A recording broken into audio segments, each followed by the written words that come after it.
D നീ എന്താ ഓണത്തിന് എന്താ തൃക്കാക്കരപ്പം വാങ്ങണമെന്ന് പറഞ്ഞില്ലേ?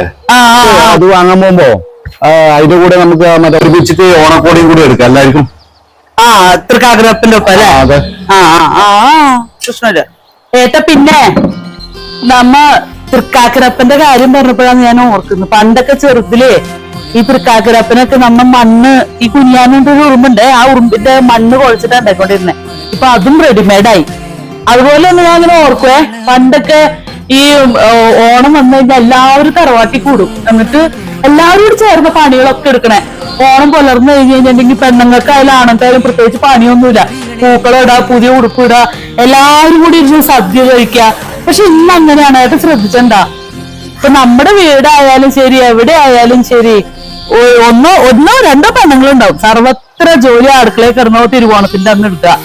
ഉത്രാടം ആയിക്കോട്ടെ, സംക്രാന്തി ആയിക്കോട്ടെ, എന്തും ആയിക്കോട്ടെ, ആ പെണ്ണുങ്ങൾക്ക് ഓണമില്ല, ഒന്നുമില്ല.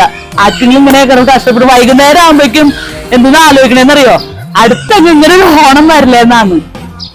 സത്യത്തില് ഞാനിപ്പോ ആലോചിക്കണ എന്താണെന്നറിയോ, ഈ ഓണത്തിന് രാവിലെ കുളിച്ചൊരുങ്ങി പൂക്കളോട്ട് സെറ്റായിട്ടിരിക്കുക, എവിടുന്നെങ്കിലും സദ്യ കിട്ടേണ്ടായിരുന്നു. ഒരു വീട്ടിലേക്ക് ഇപ്പൊ ഇത്ര പേര് താളൊന്നുമില്ലല്ലോ, കൂടി വന്ന 4-5 പേര്, ഒരു 5 സദ്യ മേടിക്കാൻ കിട്ടിയിട്ടുണ്ടെങ്കിൽ എല്ലാവർക്കും ഒരുപോലെ ഇരുന്ന് സന്തോഷമായിട്ട് ഓണാഘോഷൂടെ അല്ലേ? ഉത്രാടപ്പാച്ചിലും കഴിഞ്ഞ് തിരുവോണ സദ്യ ഉണ്ടാക്കലും കഴിഞ്ഞ് പെണ്ണുങ്ങൾ ഓണം കഴിയുമ്പോൾ അവസ്ഥയാവും. അതാണ് അവസ്ഥ. ഇപ്പൊ എന്താ എന്റെ പ്രശ്നം? ഒരു ഓണസദ്യ അല്ലേ, ഞാൻ ബോർഡ് കണ്ട, അതിൽ എന്റെ നമ്പർ കാര്യങ്ങളെല്ലാം ഉണ്ട്. വേണ്ടവർക്ക് വാട്സപ്പും ചെയ്യാം. പപ്പടം, പഴം, പായസം, ഫുൾ സദ്യ നിങ്ങളെ വീട്ടിലെത്തിയിരിക്കും. ഇപ്രാവശ്യം പെണ്ണുങ്ങൾ വെറുതെ ഇരിക്കട്ടെ, ഫ്രീ ആയിട്ട് വെറുതെ ഇരിക്കട്ടെ, റെസ്റ്റ് എടുക്കട്ടെ. ഇപ്രാവശ്യത്തെ ഓണം രുചിക്കൂട്ടിനോടൊപ്പം.